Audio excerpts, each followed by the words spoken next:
Bonjour et bienvenue pour ce nouvel épisode de la série HO. Le film non, les films d'aujourd'hui s'appellent Héréditaire et Midsommar. Ils sont du même réalisateur, ils s'appellent Ari Aster. Et on va en parler aujourd'hui. On va en parler parce que j'ai eu la chance de voir au cinéma Midsommar dernièrement. Et pour ceux qui me suivent un peu sur Facebook, vous avez peut-être constaté que j'avais mis un petit mot, ce qui est rare que je le fasse, pour dire que ce film m'avait plutôt courroucé. On va dire les choses comme ça, on va rester gentil. Et d'autant plus que j'avais eu la chance de voir aussi son film précédent, Héréditaire, qui lui m'avait, pour le coup, beaucoup plu, même si c'était un film, comment dirais-je, on va en parler tout de suite. Héréditaire est un film donc de Ari Aster qui est sorti le 13 juin 2018. Alors, juste pour vous faire une petite biographie de Ari, un ami qui vous veut du bien, c'est un réalisateur qui est né à New York, qui a fait des études de cinéma et qui depuis très très jeune, genre aux alentours de 5-6 ans, il a commencé à mater des films d'horreur. Et son grand kiff à lui, ça a été de se regarder un maximum de films d'horreur, quasiment toute sa jeunesse. Il le disait, il faisait des marathons, il regardait, il écumait littéralement le vidéo store, le DVD store de son quartier, et il avait vu la quasi-totalité des films d'horreur qu'il était possible de se fournir à l'époque. Donc c'est vraiment un grand fan de films d'horreur, et il connaît extrêmement bien les films d'horreur, et ce qui est impressionnant, c'est qu'il a très bien appris comme ça. Il a fait l'université ensuite d'art et de design de Santa Fe. Pourquoi je dis ça? Parce qu'il a eu tout de suite une propension à quelque chose de plastique dans son travail, de très, je dirais, plasticien, oui vraiment, c'est un mec, on sent qu'il vient des arts plastiques quand on est devant ses films, et le fait d'avoir fait une école d'art aussi va expliquer beaucoup de choses qui sont, à mon avis, des grosses qualités, et des gros défauts, mais j'y reviendrai au moment précis. Pourquoi j'avais besoin de vous parler un petit peu de son background? Parce que j'aime l'idée aussi de parler d'un mec qui est archi fan de films d'horreur, et dans ses films ça se sent, mais en même temps c'est pas du tout des fan films, c'est pas du genre j'ai fait un slasher pour impressionner les copains ou parce que ça me faisait plaisir de faire référence à Freddy et Jason. On voit vraiment qu'il a une connaissance très large du cinéma de peur, et ça se voit dans ses films. Donc on va commencer par le début, avec Héréditaire, qui est donc sorti le 13 juin 2018 en France. Et je crois qu'il avait été distribué par Netflix, je sais pas s'il avait été au cinéma. Si, peut-être, de tête comme ça, je crois qu'il avait été distribué au cinéma. Mais je suis plus certain. Quoi qu'il en soit, c'était son premier long métrage, il s'était fait connaître notamment avant avec un court métrage qui avait pas mal marqué les esprits, mais que je n'ai pas vu, donc je ne vais pas en parler. Et on va tout de suite plonger dans l'essentiel. J'insiste sur un point important de cette podcast d'aujourd'hui, je vais spoiler, mais alors sale. Et je vais expliquer tout de suite pourquoi, comme ça on sait. Je pense que, en fait, connaître les intrigues des films d'Ari Aster n'a pas grand impact sur les films. Il n'y a pas vraiment de surprise. C'est pas des films qui jouent sur du mystère, c'est pas des films qui jouent sur le fait de vous tenir en haleine avec une réponse qui arrivera dans les dernières secondes, entre guillemets. Quelque part oui, mais pas en termes d'intrigue. Et c'est clairement pas là-dessus qu'il faut juger ces films, je pense. Nonobstant, il y a toujours un jeu à trouver entre la qualité de son intrigue et les messages et les questions qu'on veut poser. Parce que tout simplement, nous sommes dans une époque où on a essentiellement vu et consommé de la narration, comme disent les spécialistes de la narration aristotélicienne, début, introduction, développement, conclusion, introduction d'une situation calme, perturbation, réparation de cette situation et retour au calme à la fin. Vous voyez, c'est vraiment la construction aristotélicienne en boucle qui est notre principe de narration de base dans les pays occidentaux et quasiment dans la majorité des pays du monde, en fait. Et du coup, partant de ce principe-là, c'est toujours le même équilibre à trouver. Essayer d'amener les gens au travers d'une histoire qui est techniquement toujours un prétexte pour parler de choses de fond. Il y a quelques films qui jouent beaucoup plus frontalement ce qu'ils racontent, et il y en a plein même d'ailleurs, mais d'un autre côté, la plupart du temps, le mécanisme que spectateurs, nous tous, moi le premier, on a l'habitude de voir, c'est une narration, on va dire prétexte, avec un sous-texte. C'est le mec qui doit affronter Godzilla, mais en parallèle de ça, il a un problème avec son fils qui détruit tout dans sa vie. Bon voilà, Godzilla détruit tout dans la ville, et son fils détruit tout dans sa vie. Vous voyez le délire, c'est toujours ce genre de parallèle et de symbole plus ou moins grossier. Heureusement, personne n'a fait un Godzilla avec un synopsis aussi nul que celui que je viens de dire, mais dans l'idée, c'est ça.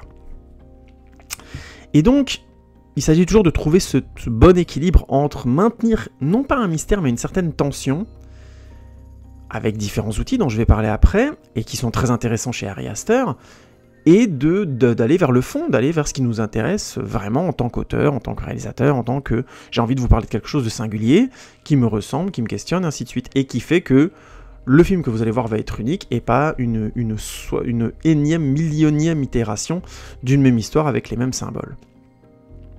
Pourquoi je dis ça? Parce que chez Ari Aster, finalement, la narration est très frontalement un prétexte. Très frontalement. Il n'y a pas vraiment de surprise. Je pense que même Héréditaire, qui sera découvert peut-être par les gens qui vont découvrir sa cinématographie après Midsommar, a clairement les mêmes gènes en termes de narration, en termes de prise de temps, en termes de lourdeur, en termes de noirceur, en termes de pessimisme comme ça. Tout est déjà là. Et les mécanismes de destruction familiaux sont aussi là. C'est vraiment les mêmes symboles et des choses très cousines. Mais il y a une donnée principale qui est très intéressante, c'est que Héréditaire tourne autour d'une famille et notamment d'un garçon et de sa mère, tandis que Midsommar tourne plutôt autour d'une femme et d'une jeune femme et de son petit copain. Mais j'y reviendrai en temps voulu. Lançons-nous donc, une fois que vous avez compris pourquoi j'estime que ça n'a pas grand intérêt de vous spoiler ces intrigues. C'est pas grave, vous pouvez largement apprécier ces films en connaissant l'intrigue dès le départ. Très honnêtement, ça ne changera rien à l'expérience, je pense. Et c'est une grande qualité dans Héréditaire. Et un grand défaut dans Midsommar, mais j'en reviendrai après dessus. On en parlera au moment venu. Donc le synopsis de Héréditaire, c'est grosso modo l'histoire d'une famille qui a perdu, si je dis pas de bêtises, sa mère, et qui retourne habiter dans la maison familiale avec son mari et ses 2 enfants. Donc la mère est plutôt en mauvais état, on sent qu'elle va pas bien, elle travaille plus depuis longtemps, elle fait un travail artistique pour essayer de grosso modo de cicatriser du décès de sa mère, et en parallèle de ça, donc elle a son mari qui essaie de l'aider à gérer, mais qui est visiblement un peu débordé, qui a du mal à le faire. Et elle a une fille qui a une légère difformité du visage et qui a des soucis de santé, asthme et ce genre de choses, donc c'est aussi compliqué à gérer, et un fils qui lui va plutôt bien, mais il est en pleine adolescence, donc forcément c'est toujours un petit peu compliqué. Et un jour, un soir, le fils va à une fête, et il est obligé, grosso modo, par sa mère d'emmener sa petite sœur. Et sur le retour de cette fête, je ne veux pas trop vous spoiler ça, il se passe une tragédie extrêmement grave qui fait éclater cette famille. Je verrai plus tard en vous en parlant si j'ai besoin de déflorer cette partie-là de l'histoire. Et à partir de là, va commencer à se créer autour du frère une ambiance assez étrange, à base de culte et de choses visiblement assez mystérieuses et tragiques. Je vais y revenir plus tard un peu plus sur ces différents détails-là. Ce qui est clairement une qualité d'Héréditaire dès le début, c'est qu'on sent que c'est un film qui sait prendre son temps. La narration est claire, on voit clairement qui fait quoi, où ça va, on n'est pas dans un film d'art abstrait, ainsi de suite, mais le film prend son temps pour installer des malaises et des problèmes. On sent vraiment dès le début que la mère va pas bien, qu'elle met une ambiance bizarre chez elle sans le vouloir, c'est juste qu'elle va pas bien. En plus, elle est clairement dans la phase dans le film de rejet, c'est-à-dire où elle veut exorciser ce qu'elle vit et elle le fait subir un peu à sa famille, mais en même temps elle ne veut pas l'assumer. Donc il y a une dispute notamment entre elle et son fils qui est assez bien foutue au début du film. Et en parallèle de ça, on a le père et grosso modo et la petite fille qui, eux, quelque part apportent une certaine paix parce que dans leurs défauts et leurs difficultés, ils arrivent à garder une certaine unité de cette famille, un certain calme, tout en assumant complètement les difficultés qu'ont notamment le fils, mais surtout la mère. Et bien sûr, la tragédie dont je parlais avant, donc le décès de la petite sœur, va irrémédiablement continuer à détériorer le climat familial, et là-dedans va s'ajouter une sorte de dose d'occultisme assez étrange, qui va verser très très vite dans le très très sombre, très pessimiste, très dark, menant grosso modo à une sorte de vision satanique dont je parlerai un peu plus tard. Mais tout ça pour dire que le film ne joue pas vraiment sur des surprises. Son enjeu, c'est de réussir à nous faire partager une tragédie familiale dans ses répercussions les plus tristes et irréversibles. Et je pense que c'est l'une des forces de Héréditaire, c'est de réussir d'abord et avant tout, avant même que l'intrigue, on va dire quelque part policière, se lance, il y ait pour le spectateur une évidence de que le dysfonctionnement de cette famille est très profond et que il est dû à des tragédies, des choses qu'on ne contrôle pas forcément. Donc pour la mère, le décès de sa propre mère, et bien sûr le décès de la fille qui est pour le coup absolument horrible. Là, je vais clairement spoiler beaucoup plus encore que ce que je pensais au départ, mais le décès de la petite sœur est donc dû à une sorte de problème mixte. D'un côté, le frère veut avoir une certaine indépendance et se détacher de la famille parce qu'il se sent mal, parce qu'il fait aussi porter à la mère le fait qu'il ne vit pas très bien son adolescence et que sa mère elle est sous médicaments, donc ça crée une ambiance toujours difficile à la maison. Et de l'autre, il y a la mère qui lui demande clairement de prendre des responsabilités vis-à-vis de sa sœur parce que indirectement, elle-même n'y arrive plus vraiment. C'est un rapport assez bizarre. Elle veut garder de l'autorité tout en montrant clairement aux autres de la famille qu'elle va pas bien et que donc par définition, elle est un peu dangereuse dans son rapport à sa famille. Elle enclenche des choses qui sont, pour le coup, plutôt néfastes. Et du coup, on se retrouve assez rapidement avec un climat familial où on sent qu'il va y avoir le truc de trop. Et le truc de trop, c'est la mère qui insiste pour que le frère emmène donc sa sœur à une fête avec des potes et tout ça. Évidemment, il est supposé la surveiller. Évidemment, il n'en a pas envie. Évidemment, il aime beaucoup sa sœur, mais en même temps, il a ses hormones qui travaillent, il y a une fille qui l'intéresse. Évidemment, il y a de l'alcool sacré, ainsi de suite. Mais surtout, la sœur, on l'a su avant dans le film, et on sent très bien que ça va être un élément déterminant, elle est allergique. Je ne sais plus à quoi, je crois que c'est aux cacahuètes, je crois, ou un truc comme ça. Évidemment, elle se retrouve à manger un truc dans la fête qui est à base de cacahuètes. Et là, on pourrait avoir un film classique qui révère quelque chose, on va dire, d'un peu plus tragédie classique. Le film va clairement vers le film d'horreur et vers le film, dès ce moment-là, inéluctable, où la tragédie va continuer de s'abattre sur cette famille de manière absolument horrible. Donc, ce qui se produit, c'est que ils partent, le frère se rend compte que la sœur a mangé des cacahuètes, qu'elle est en train d'étouffer et que donc il doit l'amener le plus vite possible. Je ne sais pas s'il veut aller chez lui ou à l'hôpital, mais grosso modo, il la met à l'arrière de sa propre voiture, il commence à rouler comme un fou, et elle, la fille sur le chemin, pour pouvoir continuer à respirer, ouvre la fenêtre, sort la tête, et sur le chemin, malheureusement, il y a un poteau, ce qui fait qu'elle a la tête littéralement arrachée, explosée, ce que le film ne nous prive pas de montrer, notamment le résultat. Effet gore et traumatique absolument garanti, hein. Je vous dis que c'est un des moments de film d'horreur peut-être les plus dégueulasses que j'ai vu. Ça doit faire partie de mon top 10. Donc, et je pense que ça a marqué beaucoup de gens. Mais ce qui est très très fort, c'est pas d'avoir mis un effet gore, c'est d'avoir mis un effet gore en assumant complètement son côté tragique et hyper réaliste.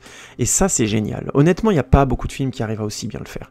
J'ai pas beaucoup de films en tête qui ont qui ont trouvé cette puissance-là et qui ont eu le culot, entre guillemets, de rajouter à la tragédie, au drame, l'effet gore qui l'accompagne. C'est vraiment un truc nouveau, et je pense qu'effectivement, Ari Aster, à cet endroit-là, a clairement mis un coup de pied à pas mal de gens, au cul de pas mal de gens, en termes de cinéma d'horreur.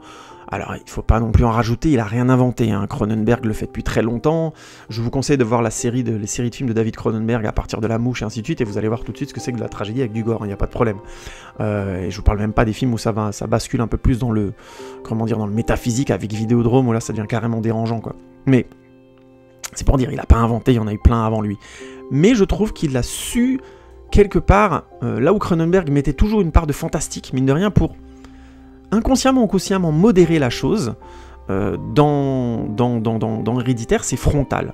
Alors, c'est pas tout à fait vrai, puisqu'un dernier élément qui est très important dans la filmographie de Aster, et ça se voit dans ces deux films, c'est la présence de l'occulte et d'une certaine forme de malédiction.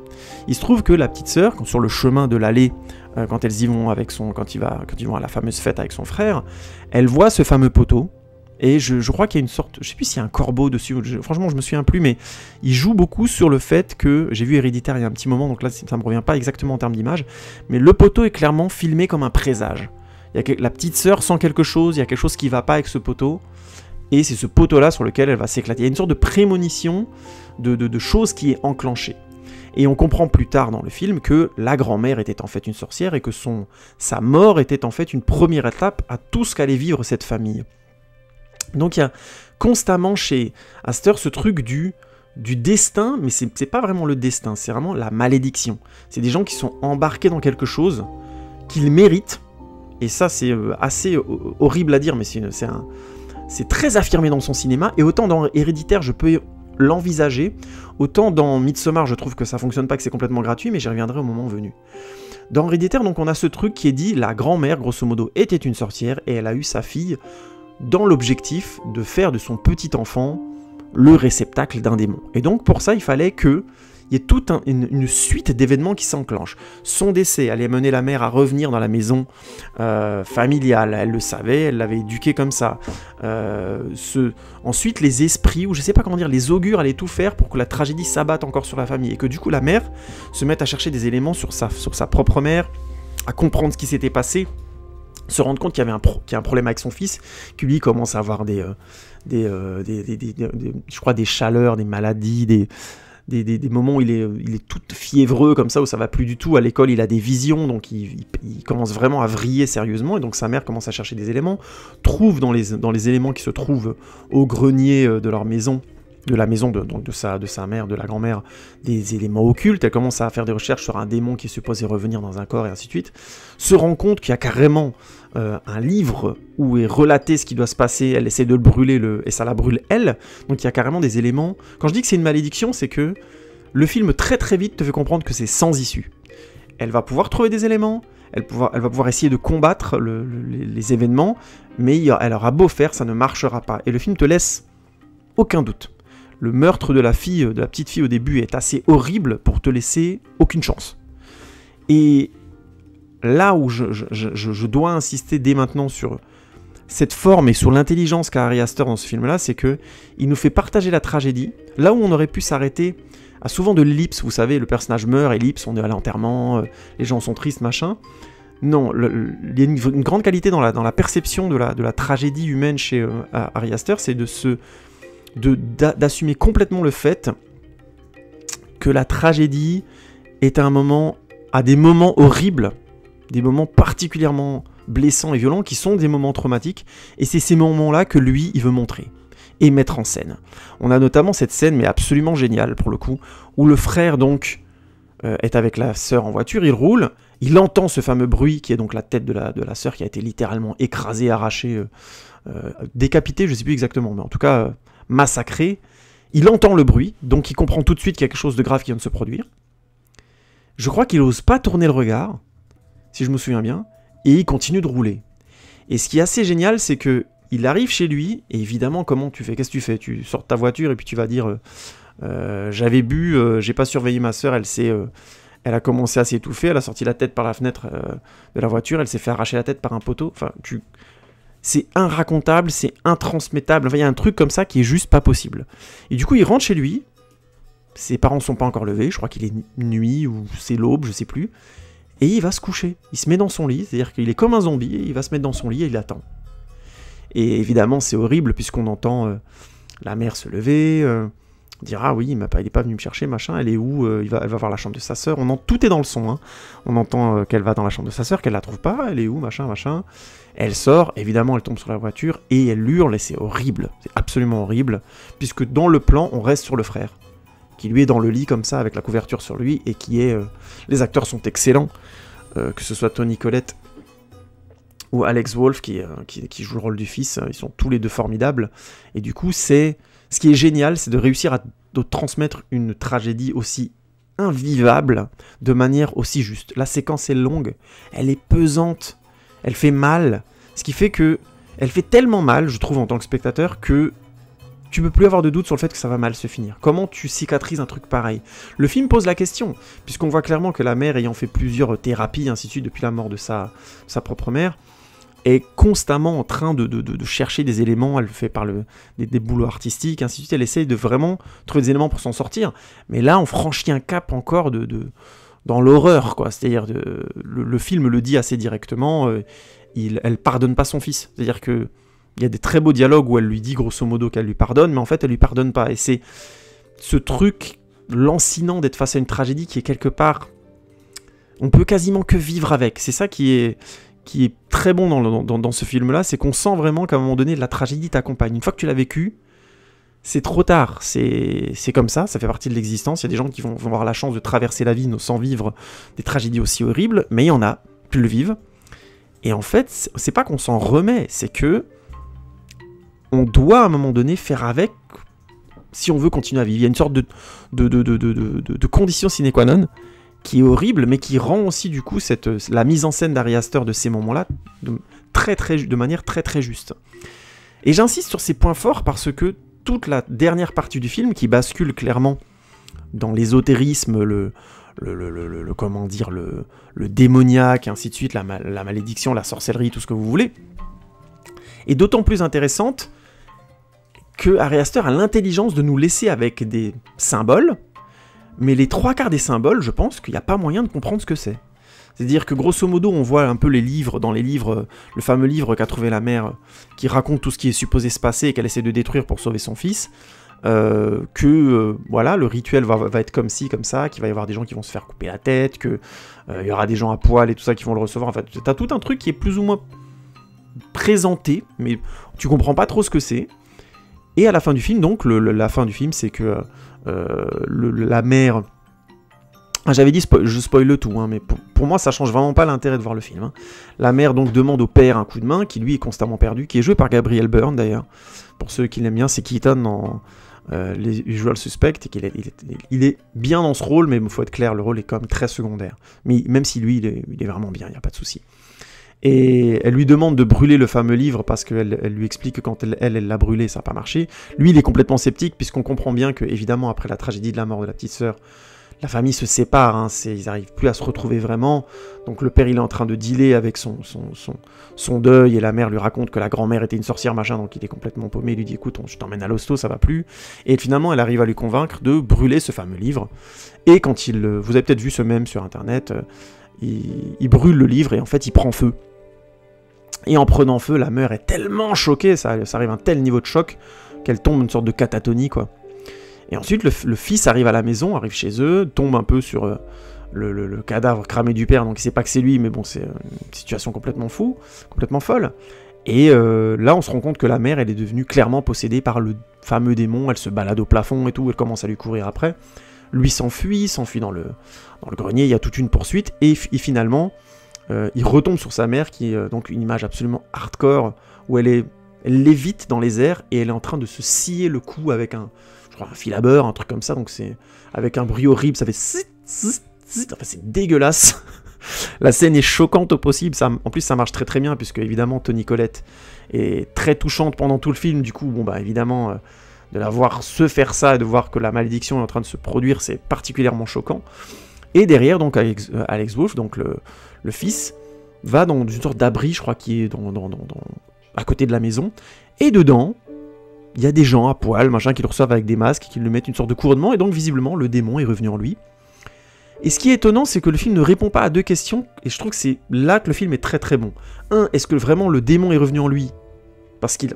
Honnêtement, dans son attitude, on voit juste un gamin surpris et bêté, il a vu tellement de choses choquantes que bon... Comment il peut réagir? Enfin, voilà. Et de l'autre, on peut se dire, bah oui, effectivement, il est revenu, mais bon, au final, on n'a pas vraiment de réponse. Et de l'autre, c'est tout ce rituel est tellement dingue et hardcore d'un seul coup, c'est-à-dire t'as des gens à poil et tout ça devient complètement bizarre, absurde. Et en même temps, ils sont tellement convaincus, ils se mettent tous à genoux, machin, mais on le voit rien faire de particulier, j'insiste. Hein. Et le film se finit là-dessus. C'est-à-dire que grosso modo, il est perdu, le démon est revenu, ou tout du moins la tragédie est allée jusqu'à son terme, et il y a une sorte de fin comme ça, de chape de plomb qui tombe sur le film en mode c'est comme ça, le rituel grosso modo s'est déroulé comme prévu, et au final cette famille s'est autodétruite et a été détruite par la tragédie.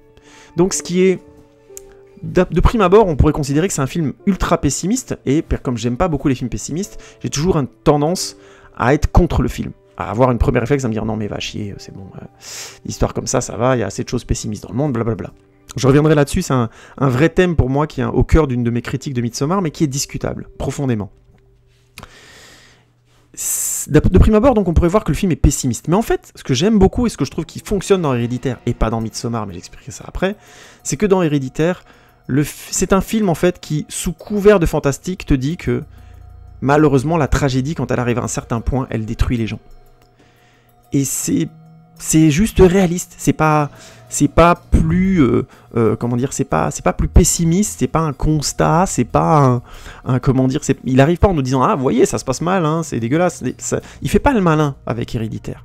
il est vraiment en train de nous dire, malheureusement, dans l'hérédité de cette famille, il y a quelqu'un qui en amont a planté les graines pour que ce soit horrible. Et même s'il y a du fantastique dedans, il y a cette idée que ils avaient réussi à surmonter quelque part l'hérédité de la mère et que elle est revenue comme un boomerang et que c'était quelque part trop tard ou tout simplement qu'ils n'avaient pas les outils pour s'en sortir. Et c'est une réalité. Des tragédies comme ça, malheureusement, il y en a tout le temps.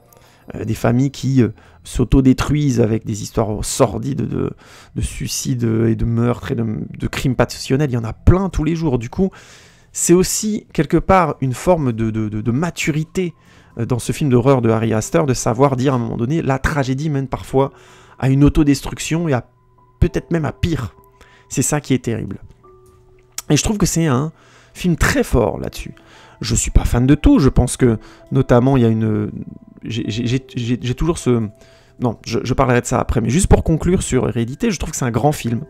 C'est un grand film de peur, c'est un grand film d'horreur, c'est un grand film d'ambiance, qui est vraiment dérangeant, flippant par moments, qui sait vraiment bien gérer ses effets, qui a...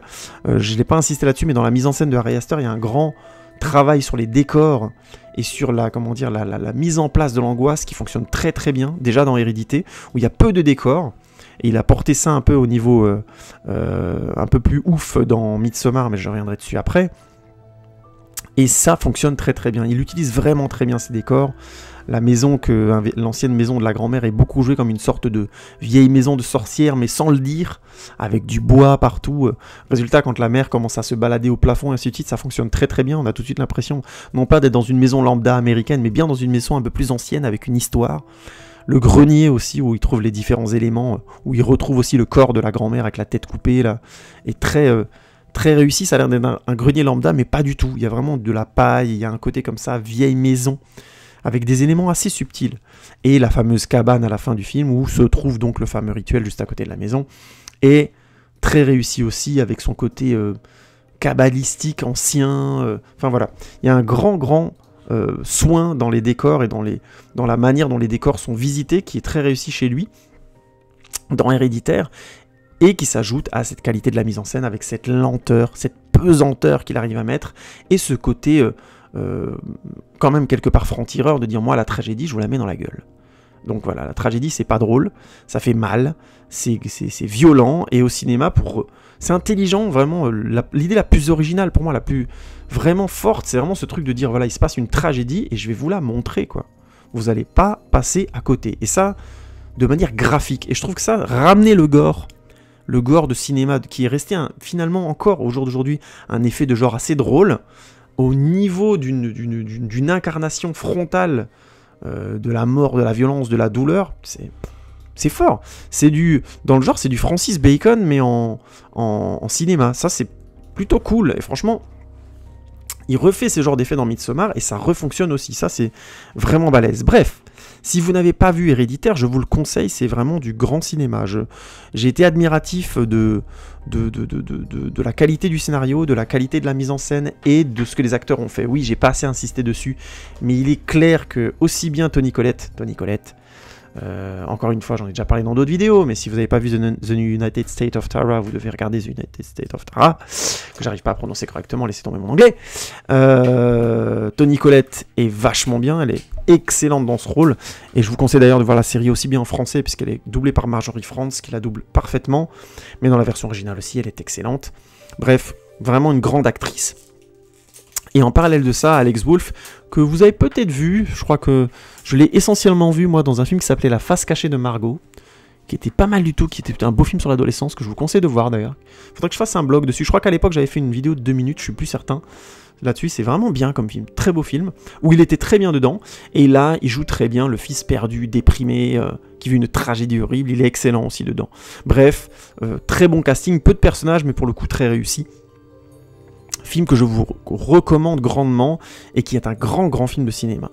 Et donc, après cette réussite assez éclatante, Ari Aster a donc été suivi très logiquement pour faire, non pas une suite, mais un autre film.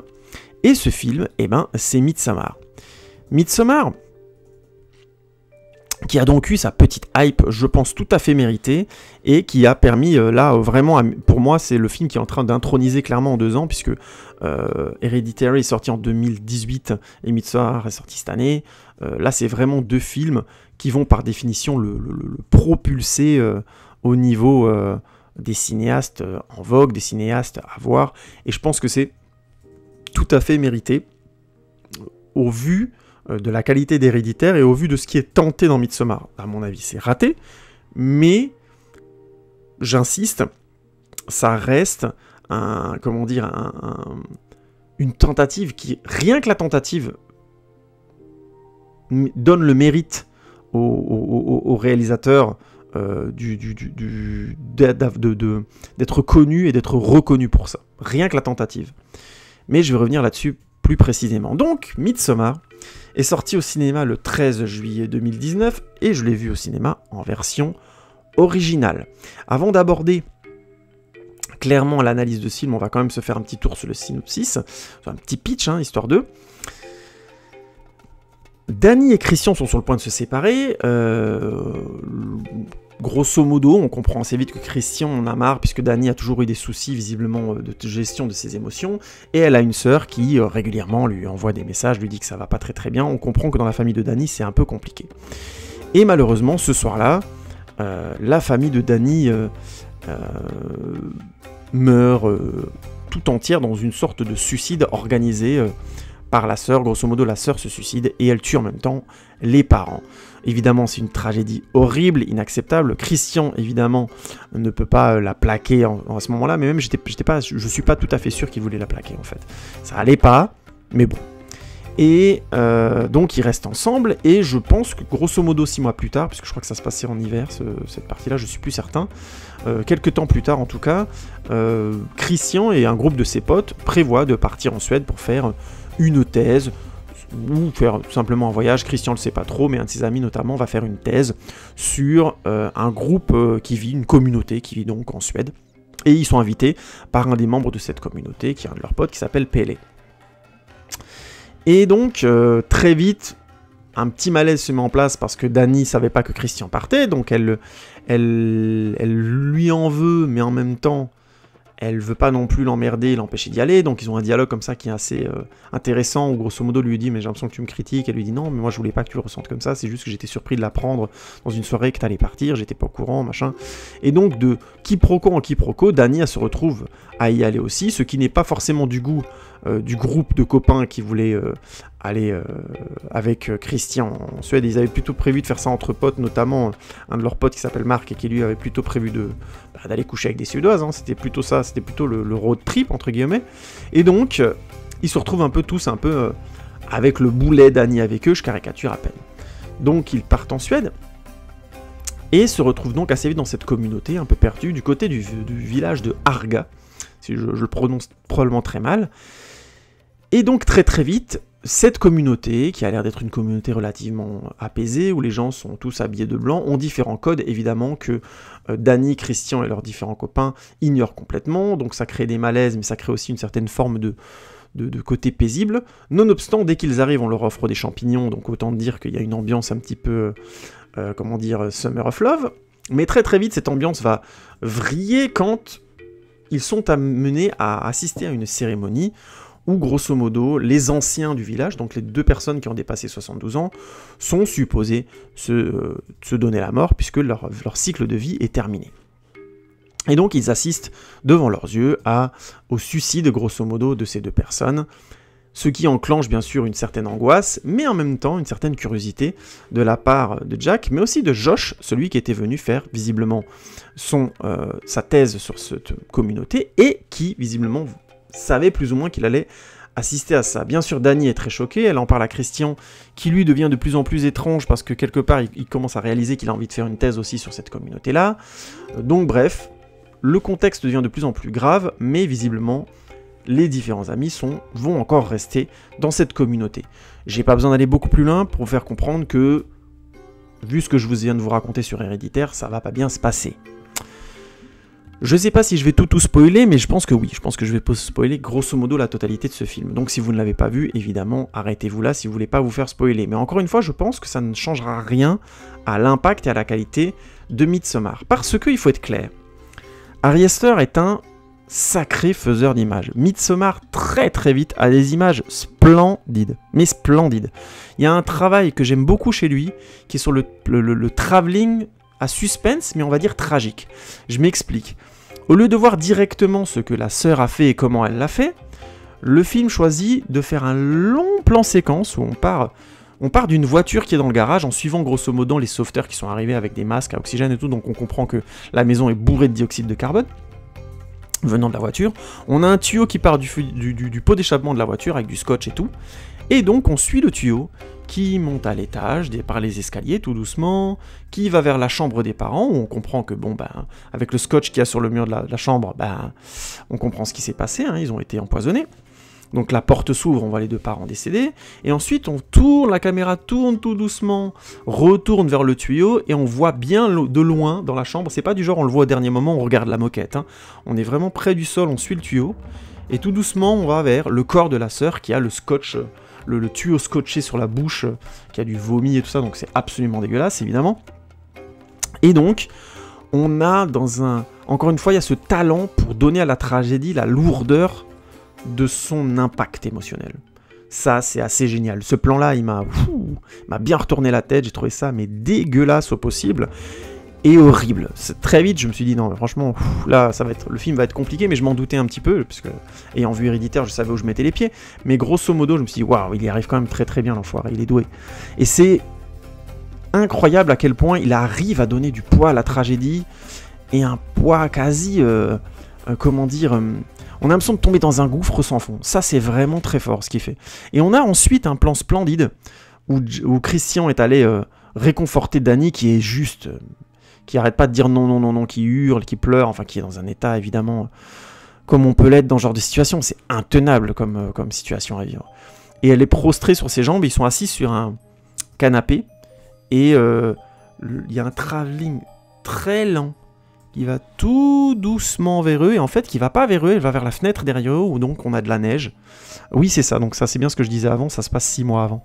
Ils partent en Suède 6 mois plus tard, pour les grandes vacances.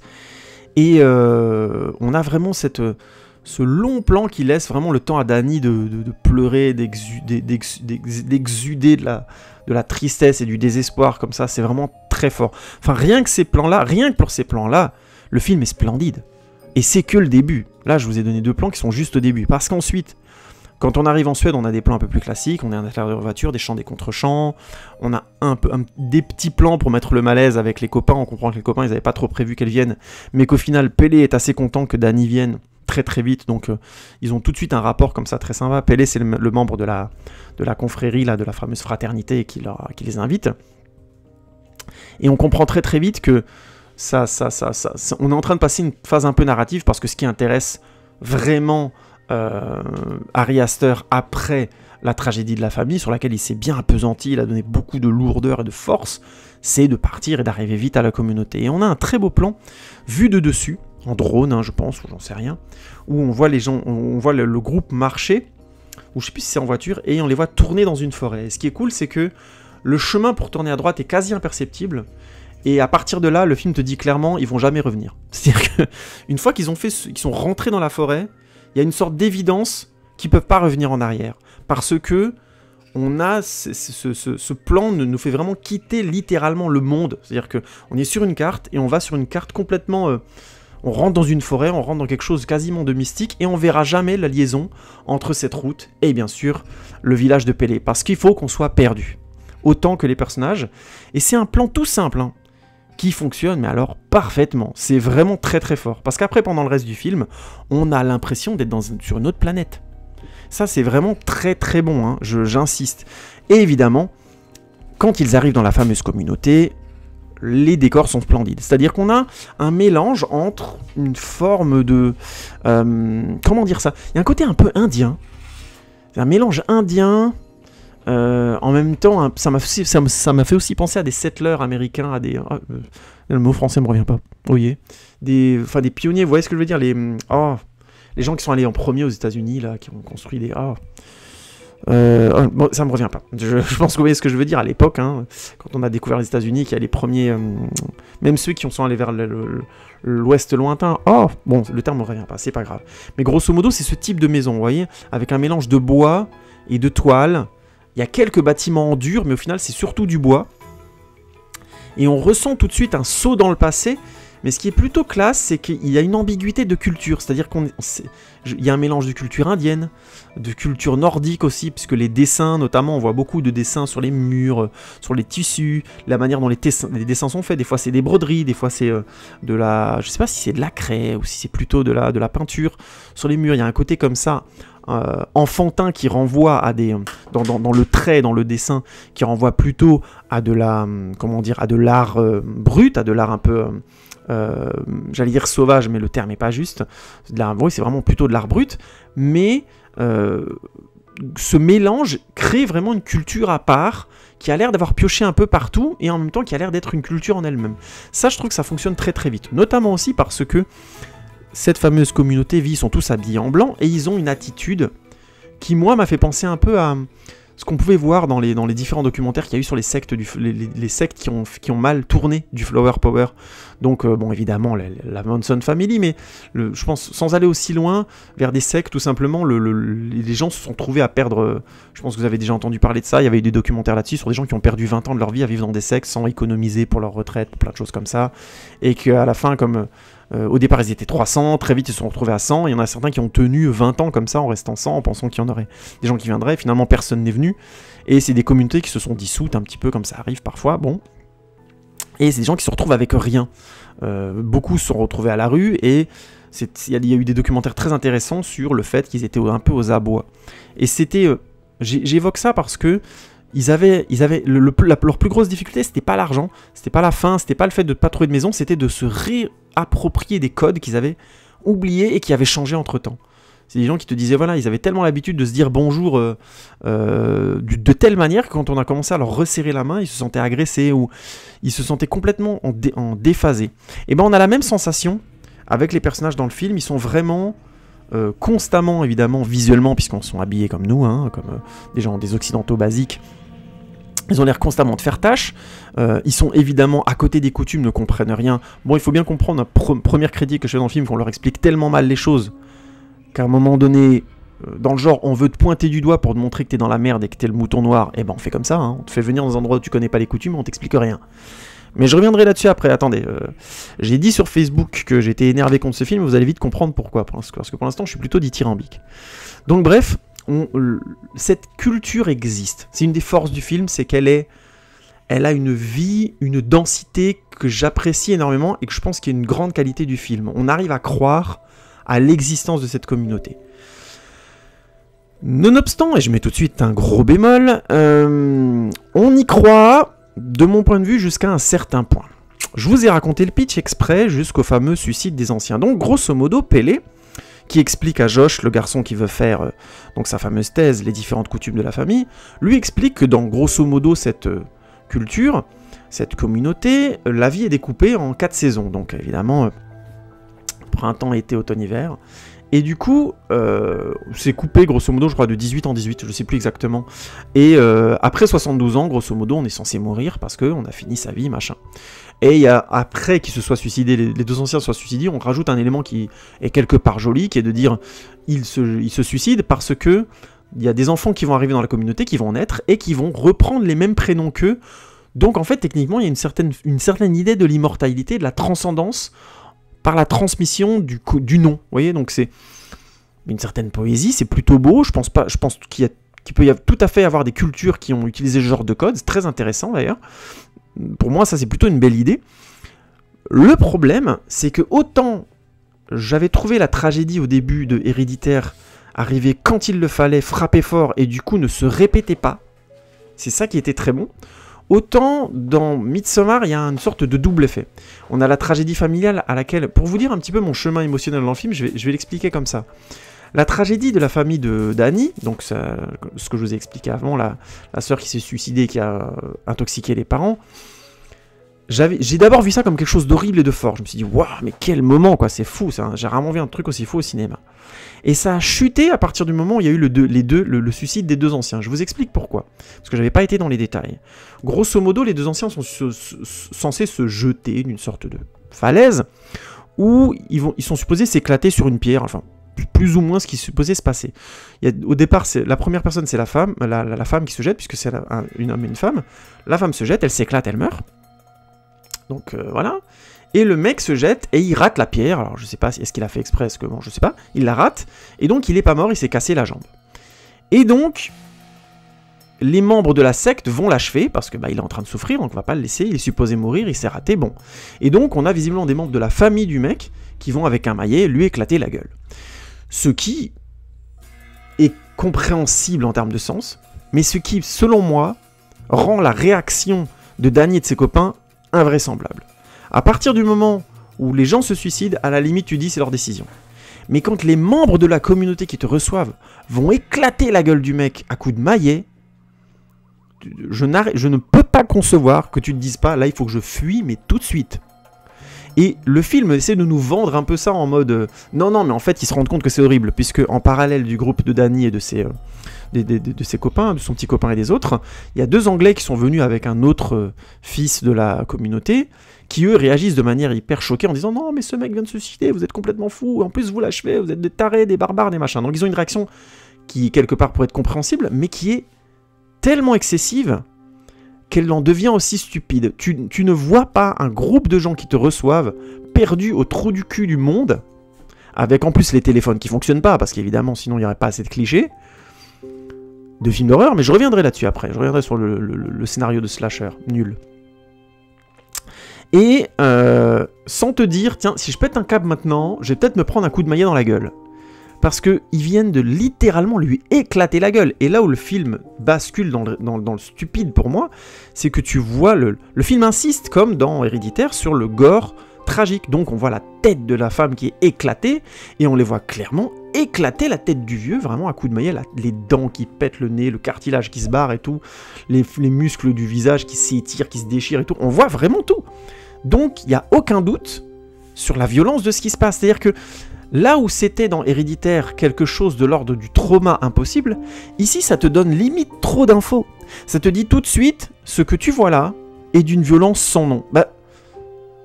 Si c'est la tradition de cette communauté, que ça choque personne dans la communauté, tu viens de l'extérieur, t'es dans la merde. Je vois même pas comment les personnages peuvent même pas se le dire. Et le film essaie de nous le vendre avec un autre effet, c'est que donc Josh, celui qui fait sa thèse, le savait plus ou moins, et voulait donc assister à ça, donc ça lui sert pour sa thèse. Imaginons. Et Christian, très vite, lui aussi, donc le petit copain de Danny, est fasciné par ça et veut finalement faire sa thèse sur la communauté. Imaginons. Le problème, c'est que, sans même... Allez, je vais même pas partir du principe que je connais un petit peu l'anthropologie et les étudiants d'anthropologie, puisque ce sont des étudiants en anthropologie. Mais si ce sont des universitaires, je veux bien comprendre qu'on soit naïf ou qu'on soit idiot, quoi. Mais j'insiste, si un jour vous rencontrez un groupe de gens qui ont l'habitude d'éclater des êtres vivants avec des maillets derrière chez eux, vous dites gentiment que vous vous en allez, vous expliquez pourquoi, ou vous vous sauvenez par la fenêtre, mais vous commencez pas à les étudier, hein, sans vous protéger. C'est tellement stupide que le film, pour moi, à ce moment-là, a fait une sorte de bond en arrière. Et là, je me suis rendu compte que la tragédie qu'avait vécue Danny au début, et ce plan magnifique et lourd et terrible, devenait complètement con. Parce que je me disais, non, mais en fait, c'est hyper... Je me suis dit, devant le film, en fait, là, il a fait une telle pirouette, qu'en fait, je me suis retrouvé face à un meurtre complètement stupide de slasher. Vous savez, ces slashers qui commencent avec des meurtres qui veulent être absolument spectaculaires, qui sont horribles, mais qui doivent être spectaculaires.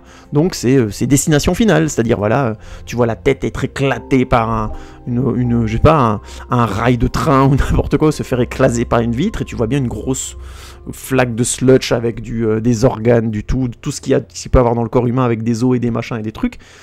Pour te choquer, effet choc au début du film, et après t'as peur, grosso modo, tu dis « Oh, quand est-ce que je vais me reprendre une sale image dans les yeux ?» Vous voyez ce que je veux dire? Au final, en ayant autant contredit son principe, à partir de ce moment-là, je n'arrivais plus à croire à l'intrigue. J'étais constamment en train de me dire « Qu'est-ce qu'ils foutent là ?» Et même si ils voulaient rester pour étudier, ils ont déjà franchi le point de non-retour. C'est-à-dire que Le film, pour moi, je vais être clair, maintenant sur ma critique, a été mal écrit.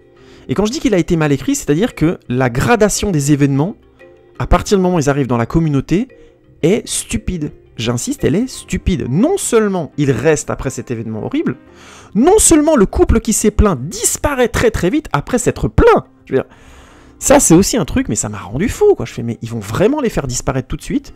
Et Danny et ses petits copains vont dire, ah bah ils sont où? Ah, ils sont repartis, on les a ramenés à la gare.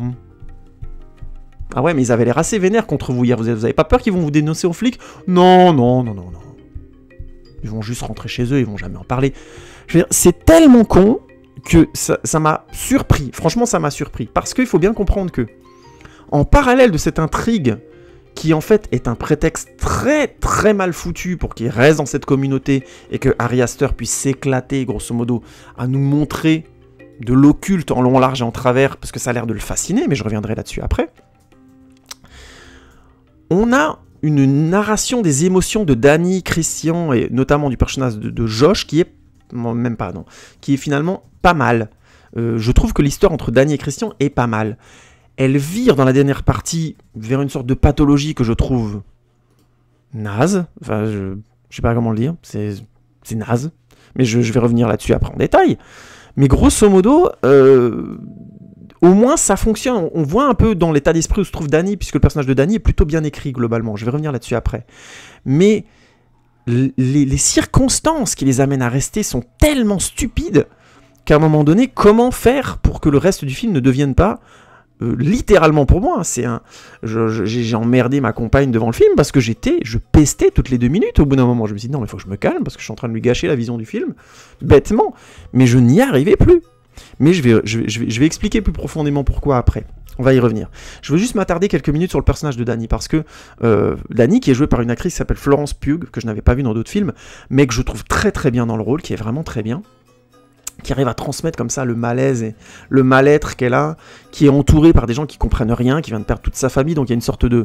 Elle est esseulée, elle est vraiment très seule émotionnellement, et je trouve que toutes les scènes où elle joue comme ça, il n'y a pas beaucoup de films où on voit un personnage, vous voyez, aller aux toilettes en mode « je vais craquer, je veux pas le montrer », je vais aller pleurer dans les toilettes, où je trouve que ça marche, où j'arrive à y croire.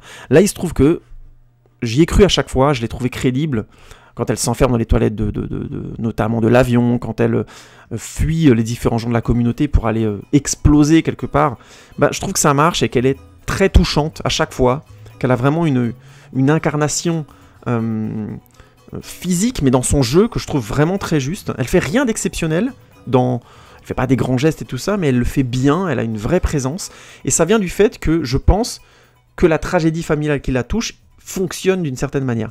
Mais pas tant, plus tant par l'effet gore dont je parlais avant, que par le fait que l'actrice exprime bien ce que c'est d'être incompris par quelqu'un dont tu as besoin d'être compris. C'est-à-dire que elle, de manière assez comment dire,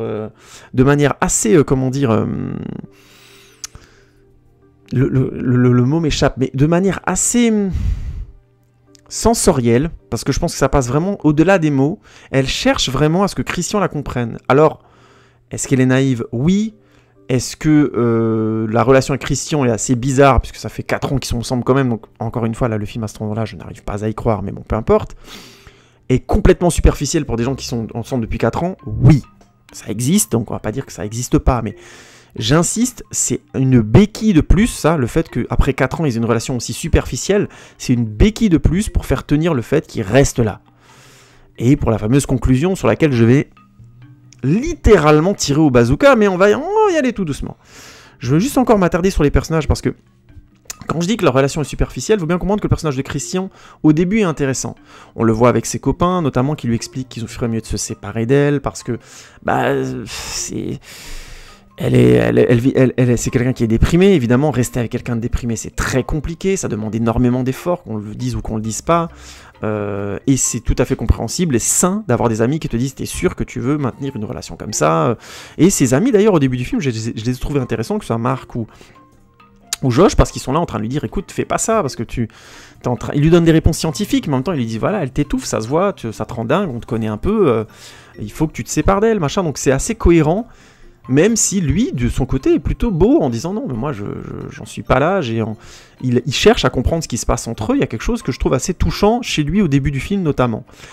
Et là où je trouve que le film est bizarre, c'est qu'à partir du moment où il y a ce fameux suicide des anciens, Mark commence clairement à se détacher de Danny beaucoup plus frontalement, même si déjà avant il avait montré que bon bah il allait pas passer un super voyage et que le fait de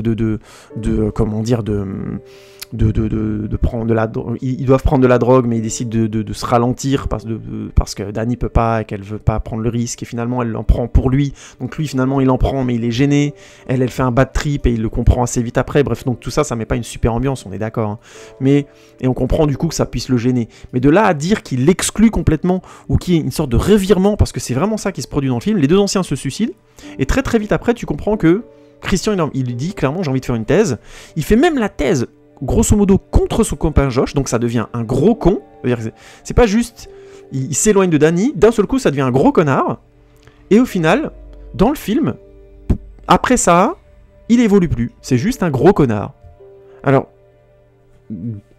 franchement, faudra m'expliquer pourquoi, hein. Alors, une des théories que ma compagne m'a dit et que j'ai trouvé intéressante, c'est de dire qu'ils étaient drogués tout le temps. Ça expliquerait beaucoup de choses. Honnêtement, ça expliquerait beaucoup de choses.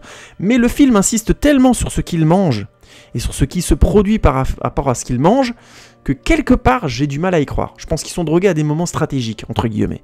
Mais on reviendra sur la stratégie de cette soi-disant communauté. Parce que franchement, non. Juste non, mais j'y reviendrai après.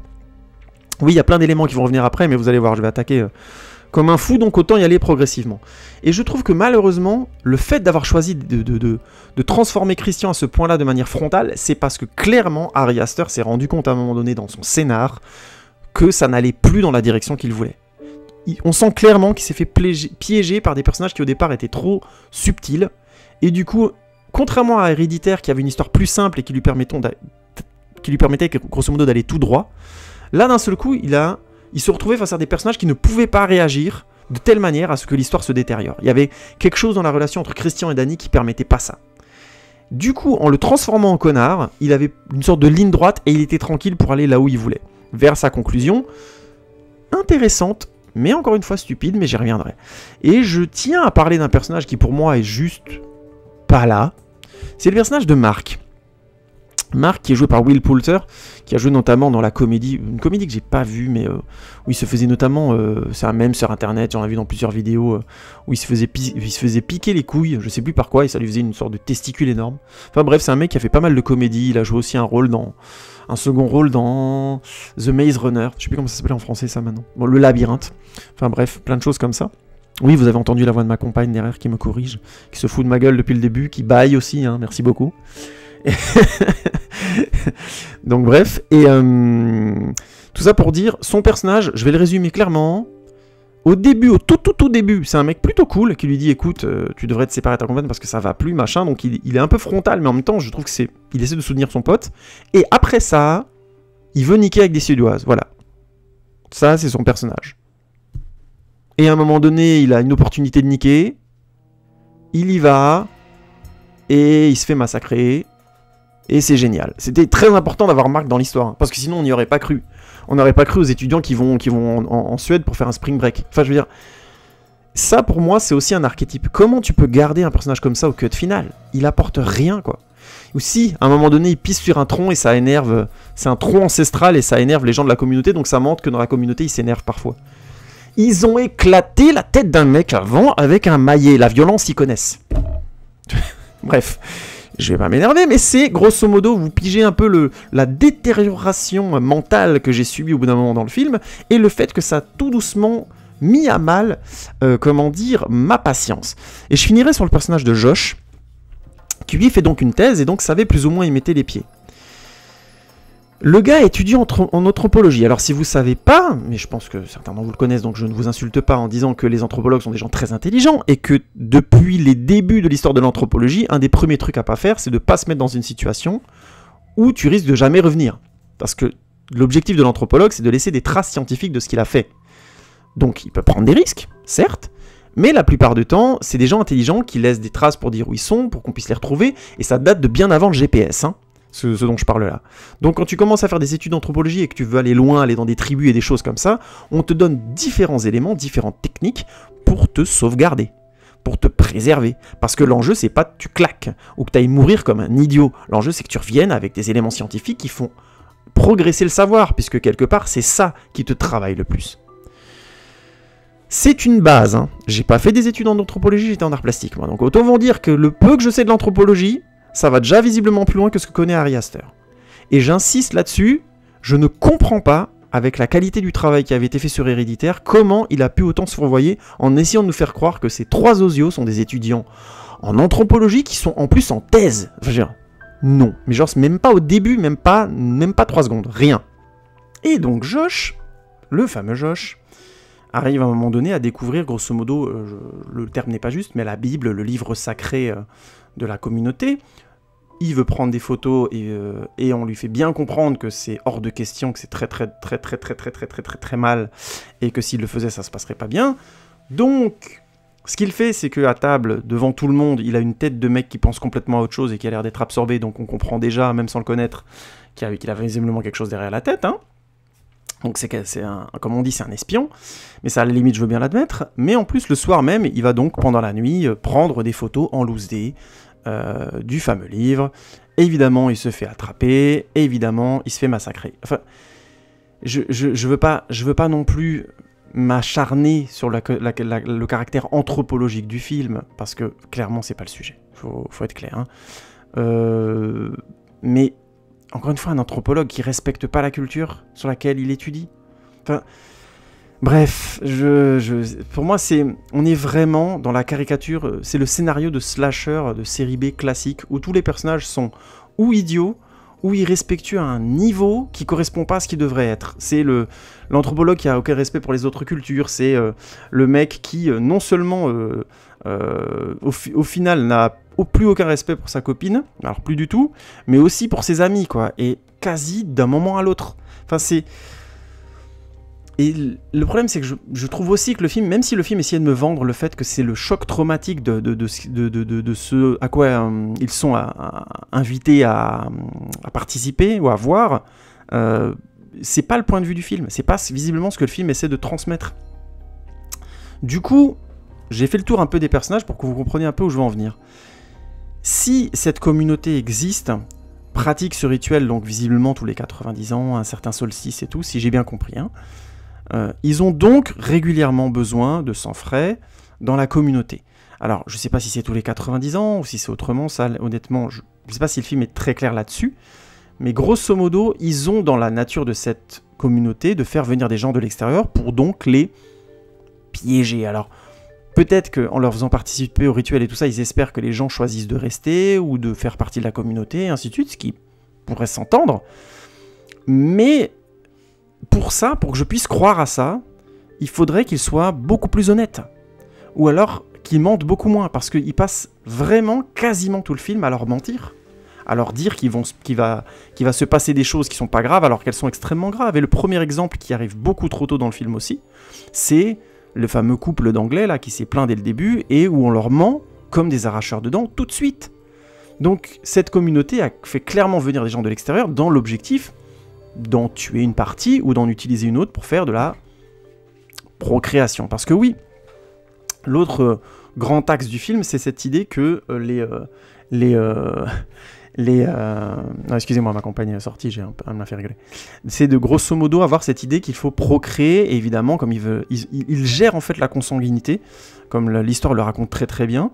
Donc d'un côté, ils utilisent clairement des enfants consanguins, parce que ces enfants-là sont libérés des barrières sociales et leur permettent d'avoir donc des sortes de visions qu'on va considérer comme sacrées, que eux considèrent comme sacrées.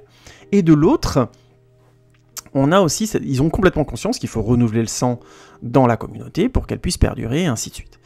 Et donc, ils poussent petit à petit le personnage de Christian à procréer avec l'une d'entre eux, excusez-moi, parce qu'il y a des hommes et des femmes. Et la manière dont ils y arrivent, tout est fait de manière insidieuse, en mensonge et en manipulation. Du coup, tout le côté... Je vais essayer d'être très précis. La communauté se présente presque comme une communauté Flower Power. Ils sont très gentils, ils sont super contents, ils remercient beaucoup, c'est super que vous soyez là, on est très très contents, blablabla. Donc, à la limite, pourquoi pas. Mais c'est clairement des gens qui ont dans l'ADN de leur communauté le mensonge, la manipulation, le meurtre. Je trouve que le film est complètement évanescent là-dessus. C'est-à-dire qu'il veut vraiment nous faire croire que c'est des gens qui vont être tranquilles, qui vont se casser la tête tous les 90 ans, à faire venir un groupe de l'extérieur pour les manipuler gentiment, en les faisant croire que pouvoir mener leur rituel jusqu'au bout. Alors qu'en fait, je vais être clair, ils arrivent au début les mecs, ils en dessoudent, ils font leur fameux tirage au sort qui arrive à la fin. Ils en dessoudent 2. Parce qu'ils ont besoin, je crois qu'ils ont besoin de 5 étrangers, 4 étrangers, 4 de la tribu qui se sacrifient, et un que la reine du printemps choisit. Je vous en parlerai après de ça, de cette fameuse histoire de reine du printemps. Et donc ils se casseraient la tête, au lieu de clairement faire, on les chope, on les attache, on fait notre fameux tirage au sort fin de l'histoire, ils ont besoin de faire toute une manipulation, de les inviter à manger, qu'il y en ait un qui procrée avec eux, mais ils ont même pas besoin.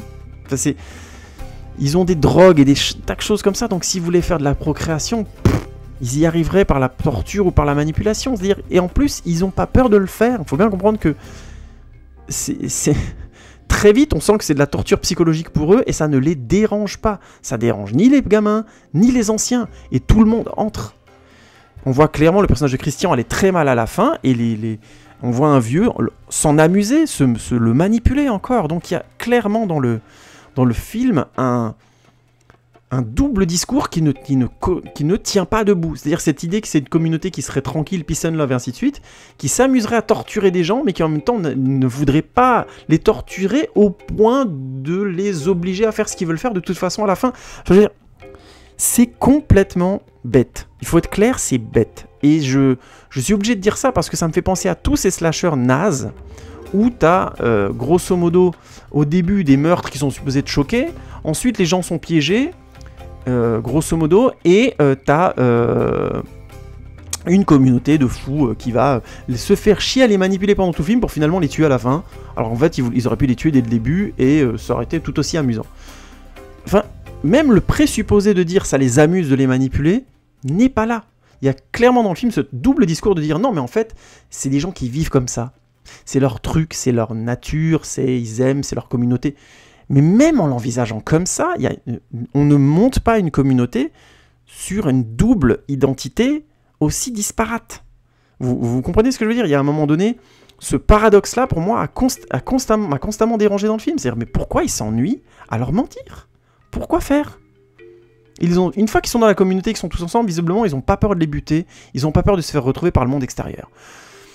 Malgré qu'ils ont laissé un minivan a priori plus loin que la communauté, qu'a priori il y a des gens qui ont vu Pélé se balader avec eux, qu'ils ont des amis de la famille, alors Danny en a plus mais les autres oui. Donc il y a des gens qui vont les chercher, enfin tout ça visiblement ne les inquiète pas. On sait qu'ils sont allés en Suède, on sait qu'ils ont disparu. Ça les inquiète pas, donc à partir du moment où ça les inquiète pas, pourquoi se fatigue-t-il à autant de manipulation? Mais je vais pas m'éterniser là-dessus. Soyons clairs sur ce qui fait que Midsommar pour moi à un moment donné problématique.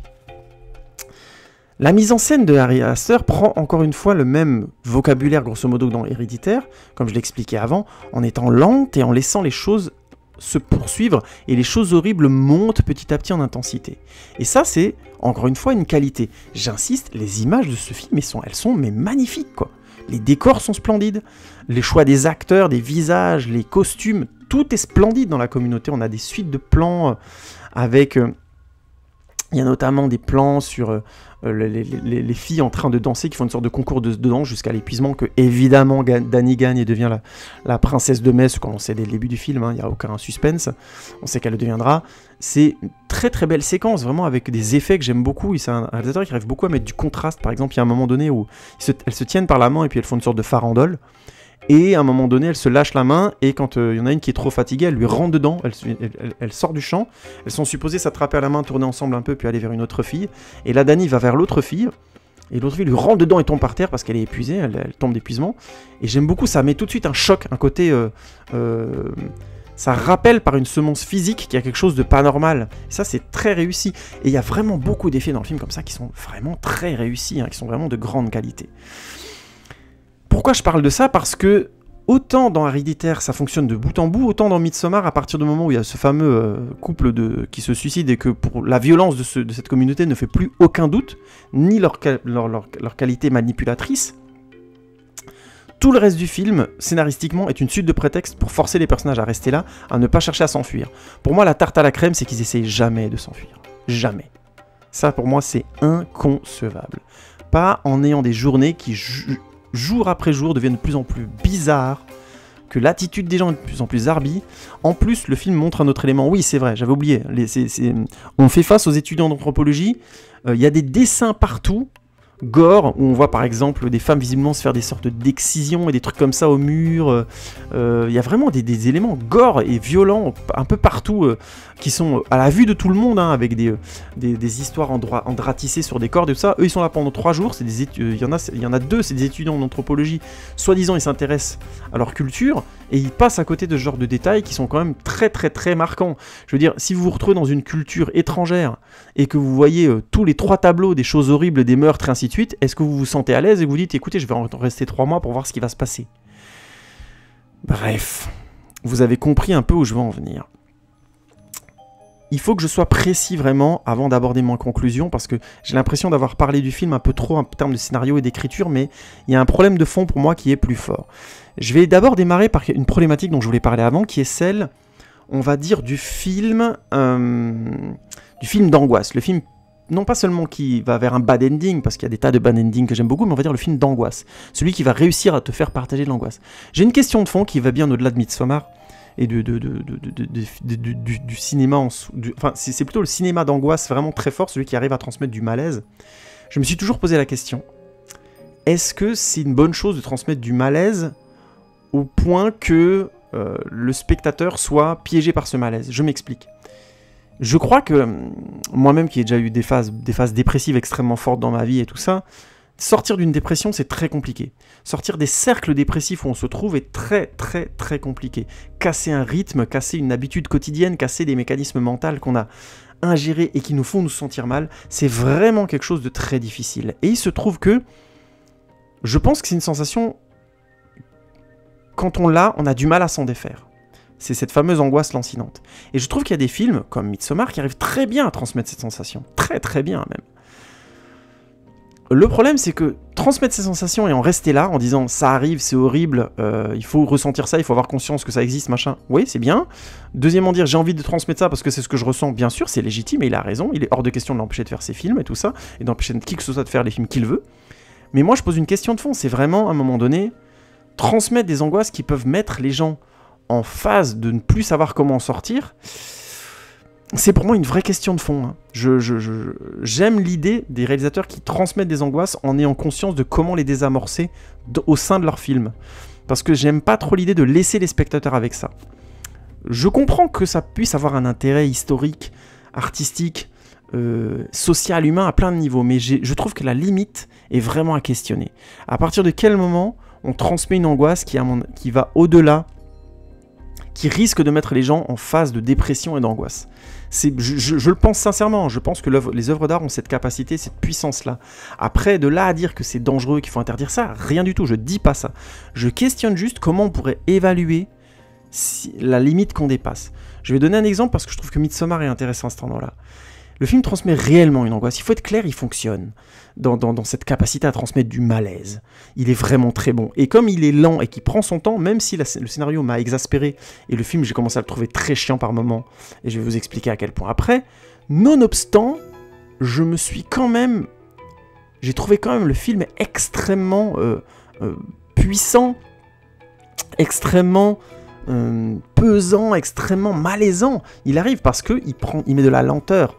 Le résultat des choses et des conséquences des acteurs, des personnages arrive toujours avec une sorte de lenteur comme ça, qui est assez désagréable, surtout quand on a bien compris, on va dire après le premier tiers du film, qu'ils vont tous se faire massacrer et que ça va être horrible pour eux. Et ça, c'est une des grandes réussites du film.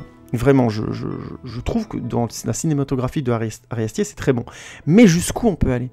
Jusqu'où... Alors, aussi loin qu'on veut, je sais qu'il y a beaucoup de gens qui vont me répondre ça, et je le comprends et je le respecte, et vous avez peut-être raison.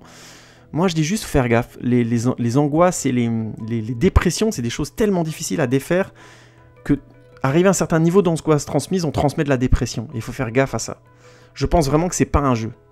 Je pense que ça a des conséquences humaines extrêmement graves, la dépression. Et qu'à un moment donné, si on arrive à la transmettre émotionnellement, si on sait utiliser les outils du cinéma pour y aller, il faut qu'on sente à quel moment on doit arrêter les chevaux ou transmettre quelque chose d'autre. Est-ce que pour autant je trouve que Midsommar est entre guillemets dangereux et franchit la limite? D'une certaine manière oui, parce que je le trouve très très très mal écrit. De l'autre non, à cause de sa fin. Il se trouve que la fin du film, bon évidemment tout le monde est mort, hein, il reste que Danny et Christian. Christian a été drogué, manipulé pour coucher avec une des filles de la communauté qui est supposée absolument coucher avec lui, c'était très très important, donc elle couche avec lui dans une scène sur laquelle je vais revenir en détail, mais je vais juste vous expliquer le contexte. Donc Christian couche avec cette fameuse femme, Danny, elle entre-temps est devenue la fameuse reine de mai, ou la reine du printemps, je crois que c'est plutôt ça, c'est la reine du printemps, et donc elle est amenée de manière tout à fait manipulatrice par les gens de la communauté à entendre qu'il se passe quelque chose. En fait, Christian, évidemment, ne peut pas simplement coucher avec la fille, c'est une cérémonie qui a lieu, donc il est drogué, il est foutu à poil et envoyé là-dedans, dans cette pièce, et il a la jeune femme est par terre dans un parterre de fleurs, je crois, les jambes écartées, elle l'attend, et tout autour, on a un demi-cercle de femmes, d'âges différents, à poil. Donc, pour une raison que j'ignore, ça, c'est probablement parce qu'il est très très bien drogué, Christian, ça le dérange pas, il y va, enfin ça le dérange que par moment, il couche avec elle, il commence à coucher avec elle, et au bout d'un certain moment, les femmes commencent à chanter, et à carrément simuler l'acte à imiter l'acte de plaisir que Christian et la fille ont, ou plutôt la fille, parce que Christian, il est un peu perdu de tous les côtés. Du coup, on a les femmes autour qui commencent à faire des t'as carrément une femme qui vient lui pousser les fesses dans la fille, une autre qui vient peut-être qui vient lui tenir la tête, enfin vous voyez, c'est du vraiment qui tient la main de la fille, machin, donc c'est vraiment un acte partagé. Et il se trouve qu'une des coutumes de cette culture, c'est régulièrement de simuler ce qu'ils voient. Donc ils voient quelqu'un souffrir, ils font tout ça, machin, ils ont l'air de souffrir tous ensemble, bon, il y a ce truc comme ça. Donc c'est un vocabulaire réel de la communauté, de partager plaisir et souffrance. Donc c'est relativement cohérent, et donc on a donc cette scène assez étrange où on voit Christian coucher avec la jeune femme, au milieu de ce parterre de fleurs, avec encore une fois des femmes de tout âge à poil autour. Et en parallèle de ça, on a donc le couronnement de Danny, et le fait qu'elle arrive à un moment donné près de cette fameuse cahute, où elle entend les fameux donc les fameuses scansions des femmes. Bien sûr, une des femmes de la communauté lui dit « Tu devrais pas aller voir ça, ça va te faire mal ». Elle y va quand même, et ça la choque puisqu'elle voit que son copain la trompe. Alors, la première chose, c'est que, arrivé à ce stade du film, Christian est tellement un connard depuis un long moment que je comprends pas la réaction de Danny. Mais bon, à la limite, on peut imaginer que Danny soit très naïve et perdue à cause de ce qu'elle a vécu, à cause du fait que Christian est très très bizarre. Donc, je peux éventuellement l'envisager, même si, honnêtement, il est tellement un connard depuis un moment que je vois pas trop à quoi elle s'attendait. Et deuxième chose, beaucoup plus, là par contre je trouve beaucoup plus sans retour, c'est l'esthétique de la chose. Comme je vous l'ai expliqué, à partir du meurtre des vieux, ou plutôt du suicide-meurtre des deux anciens de la communauté, moi j'arrivais plus à croire au fait qu'ils restaient là. Et arrivé à ce stade du film, j'en avais déjà bien marre. Mais alors un truc qui m'irrisse le poil au possible, c'est quand des gens qui ont fait des études d'art plastique, tels que Ari Aster, se permettent de la jouer, entre guillemets, non mais ça correspond à la culture à cette culture, de partager les plaisirs et la souffrance, tout ça. Donc il y aura plein de femmes à poil autour d'eux. Et je trouve que c'est...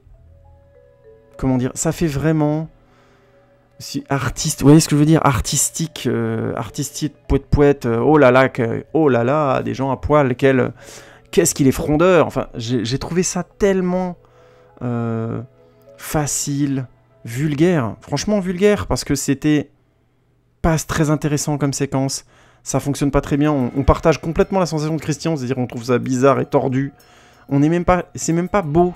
Et c'est ça qui est quelque part triste, c'est que autant par moment dans le film il arrive à te faire sentir une certaine beauté de ce que fait cette communauté, mais comme très trop tôt, encore une fois, on voit clairement que ce sont des barbares, et j'insiste, quand tu massacres quelqu'un qui va claquer, tu l'achèves à coups de maillet, parce qu'il pourrait l'achever de manière beaucoup plus jolie, hein. Il pourrait lui mettre un couteau dans le cœur, il pourrait lui donner, je sais pas, visiblement ce sont des grands maîtres des poisons, hein. Ils sont extrêmement forts pour faire des stupéfiants, des psychotropes et tout, donc imaginons, pas de souci. Il pourrait l'achever de manière beaucoup plus peaceful. Non, il lui éclate la gueule. Donc, je veux dire, vous voyez ce que je veux dire, c'est la cohérence à un moment donné de réussir à te faire croire que cette communauté serait viable en termes pour que les personnages puissent y rester, puissent imaginer qu'ils vont s'en sortir, c'est juste incompréhensible à quel point ça ne marche pas, je trouve. Et du coup, quand on arrive à cette séquence, moi, honnêtement, elle m'a fait rire. C'était pas du tout le but de la séquence, hein. J'étais en mode, oh putain, j'en avais marre, j'étais là, oh, allez, vas-y, non, allez, à tous les coups. Et le pire, c'est que je me suis dit, juste avant qu'il rentre dans la pièce, je fais, à tous les coups, il y aura des femmes à poil, elle sera pas toute seule. Et comme par hasard, boum, on a eu le droit au fameux cliché de les femmes à poil autour qui se tiennent les seins en les faisant, vous voyez ce que je veux dire, en partageant soi-disant le truc, quoi. Tu te dis, non, de Dieu. C'est tellement naze, arrivé à ce stade du film, d'en arriver là, que c'était du genre, j'aurais limite préféré que ce soit une ellipse et qu'on soit en mode, voilà, elle le voit par le trou de la serrure et on comprend qu'il a couché avec elle. Parce que ça donne un côté kitsch et ça déséquilibre complètement le film. Parce que oui, un des problèmes de Midsommar, c'est que visiblement Ari Aster a une fascination pour la communauté qu'il a réussi à créer et du coup, il aime beaucoup prendre son temps à montrer tous leurs rites. Même s'ils sont globalement assez incompréhensibles, que certains sont expliqués clairement, même trop, en fait, oui, je vais être clair.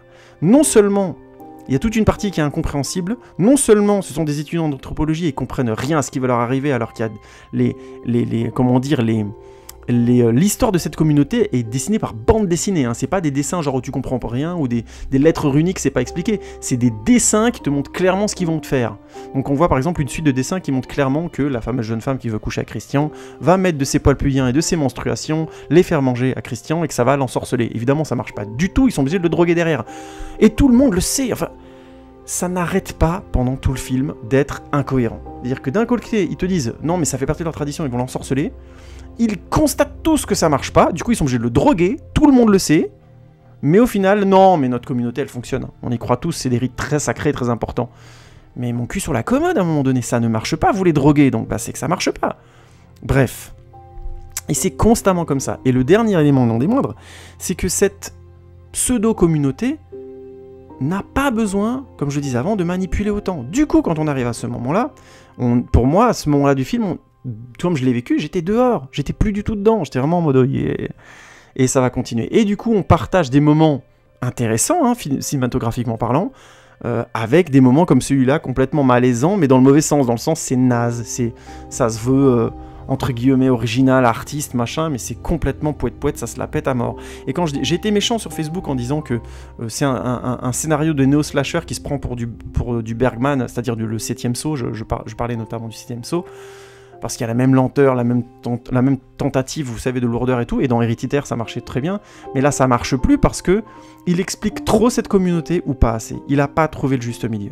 Je préférais largement sa démarche dans Héréditaire où on comprenait finalement pas tout et j'en avais rien à scaguer. Ce que je comprenais, c'est qu'ils avaient été piégés par une malédiction et c'est tout. Et qu'ils n'avaient pas le temps d'apprendre ce que c'était que cette malédiction, et qu'il n'y avait pas ce fameux Deus Ex Machina pourri de tous les films d'horreur, où il y a le mec qui s'y connaît depuis des siècles, qui va t'expliquer, oui, en fait, que ce soit le père machin, comment dire, le chasseur de sorcières, trou du cul. Et ça, c'était très bien. Et ben là, dans Midsommar, il te raconte tellement visuellement, et par le personnage, Joffre notamment, qui pose souvent des questions sur leur culture, que ben, on nous en explique trop pour que ça devienne cohérent, mais en même temps pas assez pour qu'on puisse y croire. Vous voyez ce que je veux dire? Pour qu'on puisse se dire à un moment donné, c'est cohérent, ça va, ça marche, j'y crois. Et du coup, pour commencer ma conclusion, je vais être un petit peu cache-pistache. Je conseille pas Midsommar, je ne le conseille pas. Parce que d'un côté, il y a l'outil pour appâter le chaland, c'est le réalisateur d'Héréditaire, et c'est vrai qu'Héréditaire est un super film. Les images sont exceptionnelles. Ah, j'ai pas parlé de la direction d'acteur, mais les personnages sont mal écrits, alors c'est difficile d'en dire, mais le personnage de Danny, Florence Pugh, est superbe. Les autres acteurs sont pour moi tous assez équivalents, donc je vais pas en parler. Mais grosso modo, ceux qui jouent la communauté le font plus ou moins bien, mais encore une fois, comme c'est incohérent, ben moi j'étais pas dedans.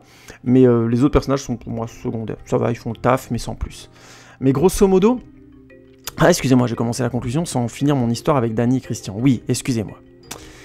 La fin du film. Oh là là là là, on rétropédale. Excusez-moi, c'est parce que je parle beaucoup aujourd'hui, j'ai beaucoup de choses à dire, désolé. J'aurais dû prendre des notes, vous allez me dire, excusez-moi encore une fois. Donc, dans cette fameuse conclusion, le personnage de Danny donc voit Christian la tromper, et ensuite, Christian, une fois qu'il a couché, il s'enfuit. Ah oui, j'ai oublié de dire un truc. Danny, une fois qu'elle a vu Christian, elle est extrêmement choquée, elle veut aller pleurer dans un coin, et là, il y a toutes les filles de la communauté qui ont dansé avec elle et machin, qui viennent avec elle, et qui viennent la soutenir. L'idée de la séquence est très belle. Donc elle tombe par terre, elle pleure, elle exude comme on l'a vu plusieurs fois faire dans le film. Mais cette fois-ci, elle n'est pas seule. Il y a toutes les femmes de la communauté qui sont avec elle, puisque c'est la reine du printemps. Elle fait partie de la communauté d'une certaine manière. Et elles commencent toutes à pleurer avec elle, comme elles le font depuis le début du film. Comme ils partagent tous souffrance et plaisir, il partage sa souffrance, il pleure avec elle, jusqu'à arriver à une sorte de partage rauque, où on fait une sorte de... J'ai mis la photo d'ailleurs sur mon Facebook. Donc vous voyez que je suis un acteur extraordinaire. Mais vous comprenez l'idée, une sorte de souffle rauque comme ça qui est en scansion, et qui est intéressant, puisque c'est effectivement une méthode de psychophysiologie pour aider les gens, par exemple, à dépasser des traumas, ou des choses comme ça. Donc ça peut être très efficace de partager une fréquence avec quelqu'un pour la faire sortir de cette fréquence, pour l'aider à l'expulser, tout ça. Là, dans le film, on a essentiellement la version où elle expulse ça, et elle se sent, entre guillemets, soutenue. Alors bon, ça se discute, parce qu'en fait, quand les gens pleurent avec toi, en général, au bout d'un moment, t'es pas idiot. Tu sais qu'ils pleurent, ils veulent partager ta souffrance, mais ils savent pas pourquoi. Donc... t'es un être humain, quoi. Tu comprends que les mécanismes de la souffrance, c'est pas des choses qui se transmettent comme ça, c'est pas... Voilà. Mais dans l'idée, ça peut te soutenir. On peut imaginer que Dany soit soutenue. Et la séquence est assez belle, puisqu'on la voit pleurer, on a... Encore une fois, la séquence prend son temps, on les voit clairement aller tout doucement, des cris et des râles, tout doucement aller vers une unité des cris et tout ça. Donc c'est une belle séquence. On voit bien que la séquence a été bien gérée par... Ari Aster, c'est une séquence où les acteurs sont bons.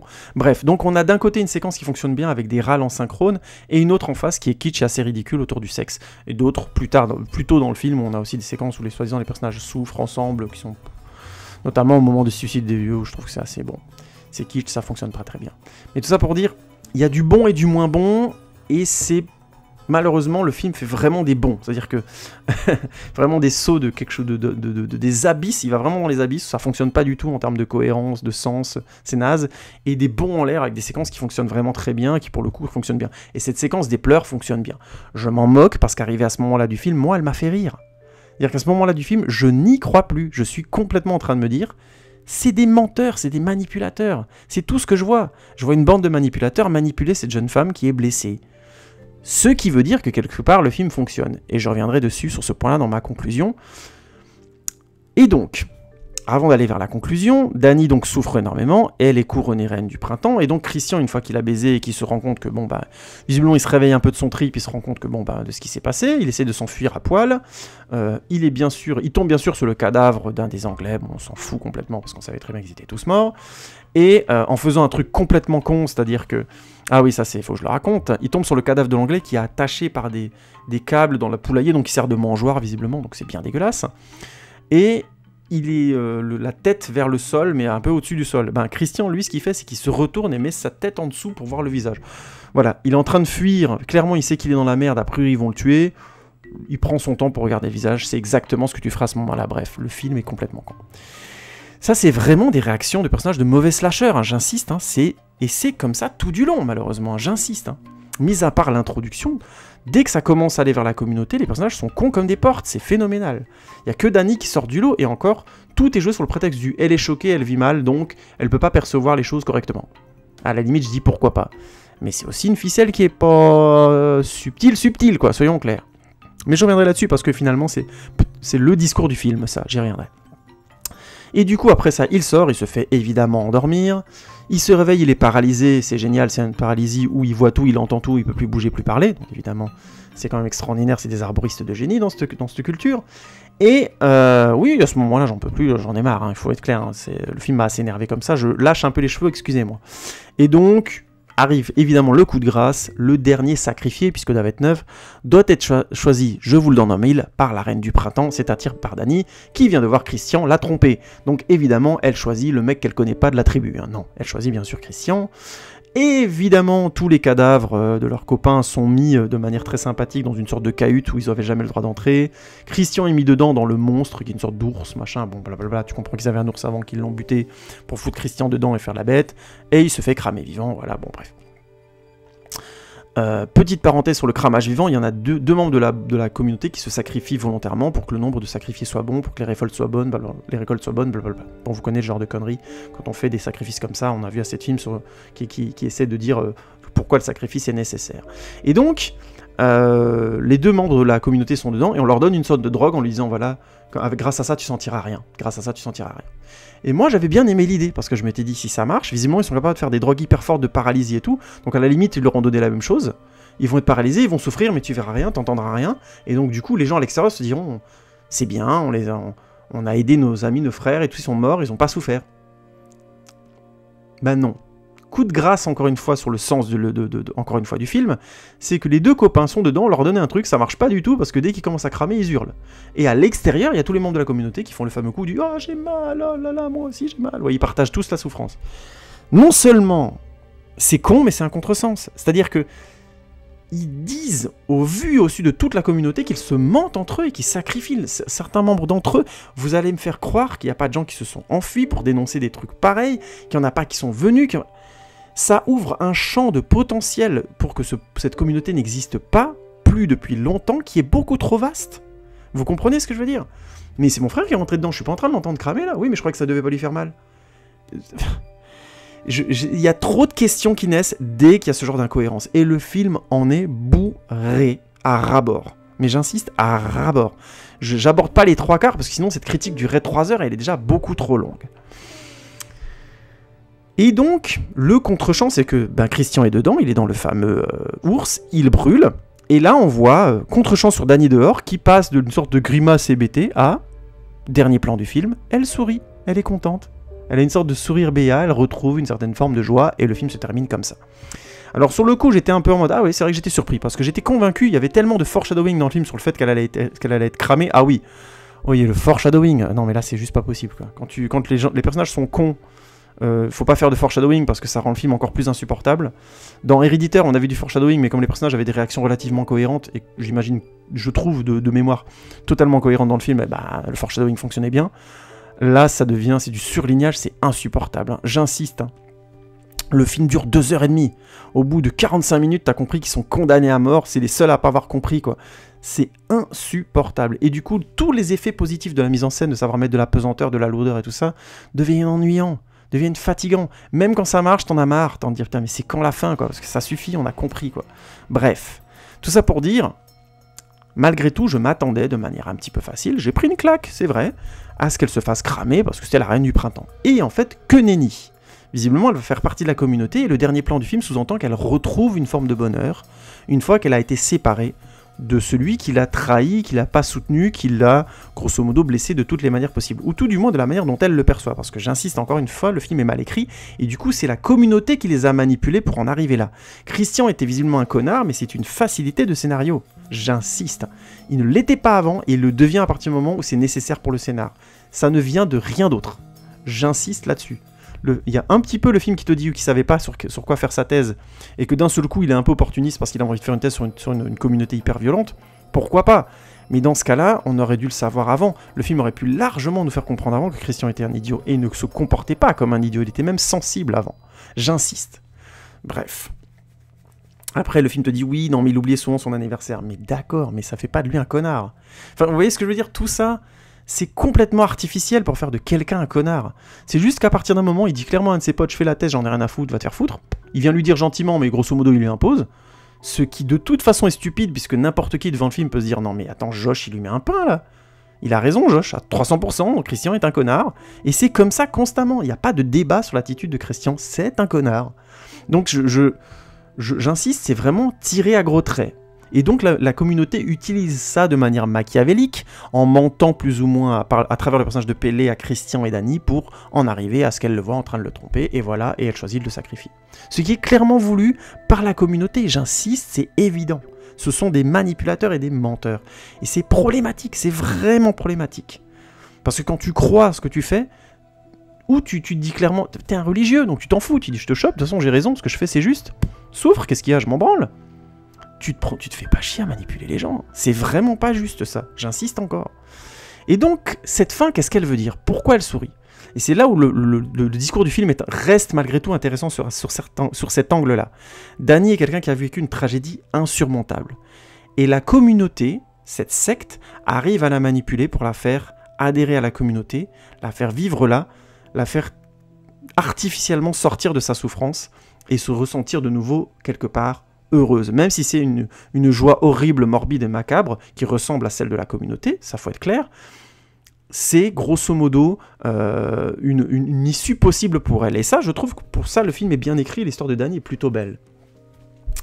Mais, j'insiste là-dessus, c'est aussi, et c'est un des autres points forts du film, c'est en fait l'histoire intéressante de Midsommar, c'est l'histoire d'une jeune femme qui est... ma femme vient de me faire signe qu'il faut que je me grouille parce que cette critique dure beaucoup trop longtemps. C'est très très vrai, il faut que je finisse. Donc je finis rapidement. Grosso modo, c'est une excellente quelque part histoire, et ça c'est vrai, j'aime bien cette idée-là par contre, de quelqu'un qui a vécu une tragédie tellement horrible qu'elle est complètement offerte à ce qu'une secte la manipule. Et ça c'est très réaliste. C'est ce genre de personnes en grande blessure, en grande douleur émotionnelle, qui font de la chair à canon pour les sectes. C'est connu, c'est historique, il y a plein de reportages, de documentaires là-dessus, j'ai pas besoin de vous donner des éléments. Et là-dessus, le film est bien foutu, c'est ça qu'on nous raconte. C'est l'histoire d'une jeune femme qui vit une tragédie horrible et qui se retrouve confrontée à une secte qui va utiliser ça pour, grosso modo, se l'approprier. Et c'est là-dessus, de ce point de vue-là, le film fonctionne très bien et on comprend pourquoi elle en arrive là. Le film serait excellent, et serait très très bon si on arrivait à croire à cette communauté et au fait qu'elle puisse avoir de tels paradoxes en existant toujours. Donc, je ne vais pas recommencer de tout ce que je vous ai expliqué avant, mais de ce point de vue-là, le film est intéressant. C'est vraiment comment une secte prend les gens, finalement, des gens en fragilité et réussit à les, grosso modo, à les retourner. Ça, c'est plutôt pas mal. C'est même plutôt bien amené. À la nuance près que les personnages sont cons comme des portes, mis à part grosso modo Dany, donc c'est un peu limite, le film force le trait, mais je trouve que la fin justifie complètement pourquoi on nous raconte cette histoire. Il y avait clairement, Ari Aster voulait parler vraiment de personnes confrontées au drame, confrontées à la tragédie, et qui sont finalement manipulées par des sectes. Ça, c'était bien vu. Et visiblement, les personnages confrontés à des drames et ce qu'ils deviennent, c'est un sujet récurrent de sa filmographie. C'était déjà dans Héréditaire, c'est encore dans Midsommar. Je sais pas s'il fera d'autres films là-dessus, mais sur ces deux films, c'est présent. Je reviens donc à ma conclusion, puisque je l'avais oublié avant, mais je devais le dire avant la conclusion. Sur ce point-là, sur cet axe-là, le film est intéressant. Le film est intéressant, c'est l'histoire d'une jeune femme blessée qui est manipulée par une secte. C'est vraiment intéressant. Les images sont exceptionnelles, j'insiste, c'est splendide. Il y a un savoir dans la mise en scène et dans la photographie, c'est waouh. On passe vraiment d'image en image superbe. On n'est pas chez du... c'est pas aussi contemplatif et grosso modo, ça devient pas non plus de la branlette... comme le réalisateur comme Terrence Malick par exemple, mais au point de Terrence Malick, mais franchement c'est splendide, la photographie est absolument géniale, il faut rendre ça au film.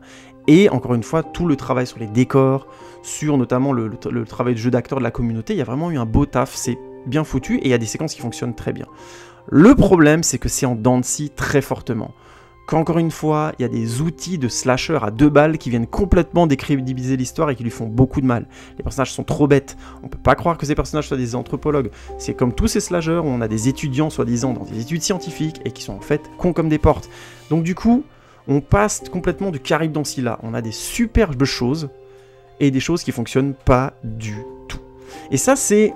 à mon avis, ce qui handicape énormément Midsommar. Mais je suis obligé de rajouter un truc et d'être énervé dessus. C'est que je ne comprends pas pourquoi il y a de telles facilités scénaristiques dans un film où il y a une ambition artistique aussi forte. À mon avis, j'espère que je me trompe, mais Ari Aster s'est un peu pris trop au sérieux et a commencé à faire un film, je trouve ce film clairement prétentieux. 2h30 pour nous raconter un scénario de mauvais slasher, à un moment donné, il faut s'en rendre compte et se rendre compte de ce qu'on écrit. C'est pas facile, ça arrive, et je trouve que pour ce film, de mon point de vue, il s'est planté. Midsommar n'est pas un bon film, je peux pas dire ça. Il y a de très bonnes choses dedans, il y a de très belles idées, mais en l'état, globalement, c'est un film long et chiant. Parce qu'une fois qu'on a compris ce qu'ils vont vivre et les personnages ne comprennent pas de manière quasi pathologique ce qui vont leur arriver, non, ça devient assez insupportable, mais dans le mauvais sens du terme. Et le film essaie de te transmettre du malaise, y arrive, mais au final, tu sors du film en te disant « mais c'était trop con pour que j'y croie ».